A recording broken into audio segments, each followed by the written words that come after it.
उसमें कितने सारे अतिथि आते हैं पीछे खड़े होने के लिए। दुनिया का सबसे बड़ा शपथ ग्रहण समारोह हुआ, दुनिया का सबसे बड़ा राज्याभिषेक हुआ। जब 14 साल बाद राम लौट कर आए, उन्हें राजा घोषित करना था, भरत व्यवस्था कर रहे थे। एक मुख्यमंत्री शपथ लेता है तो कितनी भीड़ आती है। देखा था आपने, कर्नाटक में शपथ हुई थी, कितने लोग पीछे खड़े थे, बहुत सारे आए थे, फ्यूज बल्बों की झालर पूरी एकदम पीछे। हाँ, हमारा वाला लट्टू भी था। तो इतने सारे लोग आते हैं। लेकिन राम का राज्याभिषेक हुआ, भरत ने पूछा कि भाई साहब किसको बुला लें, गेस्ट किसे बुला लें। मर्यादा पुरुषोत्तम ने कहा कि बेटा मैं तो जंगल में था तो मुझे पता नहीं कौन राजा हो गया कौन युवराज हो गया, तुम बुला लो किसी को भी। भरत ने कहा भैया किसी से तो मैत्री हुई होगी। बोले ये सुग्रीव अंगद हनुमान ये सब आए हैं साथ में, किसको बुला लूं। दोनों भाई सो गए। राम नींद में जाने वाले थे कि अचानक चौंक कर जगे। मां सीता उठ गई कि क्या हुआ। बोले मुझसे बड़ा अपराध हो जाता, मुझे भरत के पास जाना है। नंदीग्राम गए, उसका दरवाजा खुलवाया और कहा भरत बड़ा अपराध हो जाता, एक दोस्त बना था, उसका एक एहसान भी है, अकेला मेरा वही गेस्ट है।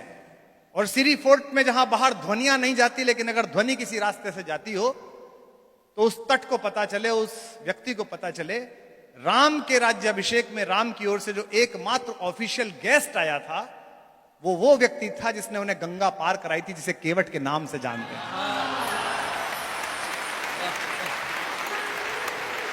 इसे कहते हैं मैत्रियां निभाना। और राम कैसे खड़े हो गए उसके सामने, केवट के सामने। देने को कुछ था नहीं, जैसे माल्या के सामने पीएनबी। तो राम पर कुछ देने को नहीं था, लेकिन ये महिलाएं बैठी हैं, भाभियां बैठी हैं, ये चेहरा पढ़ लेती हैं पति का।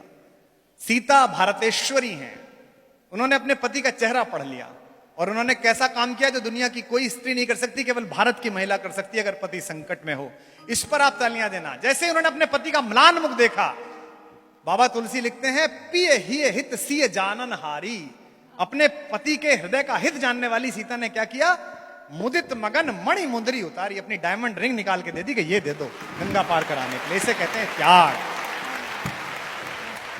और वो केवट भी ऊंची रकम था, उत्तर प्रदेश का था वो। हम यूपी वाले तो ऊंची रकम होते ही हैं। तो उन्होंने कहा कि भाई ये रख ले, तो केवट बोला जी रहने दो हम तो स्टाफ के आदमी हैं। राम ने कहा तेरा हमारा क्या स्टाफ। बोले जाति अलग है, काम तो एक ही है, तुम भवसागर पार कराते हो, मैं गंगा पार कराता हूं, काम तो एक। वाल्मीकि लिखते हैं रामो दुर न भाषते, राम दो बात नहीं बोलता। राम ने कहा यार तेरा उधार रह जाएगा, चुकाऊंगा कैसे, जो बात कही उस पर पूरा सदन उछल जाएगा। केवट ने कहा उधार छोड़ूंगा नहीं, ले लूंगा। बोले कब लेगा। बोले आज गंगा पार कराने का मैं नहीं ले रहा, मर के मैं आऊं तो भवसागर पार कराने का तू मत लेना, इसमें क्या है, बराबर का मामला।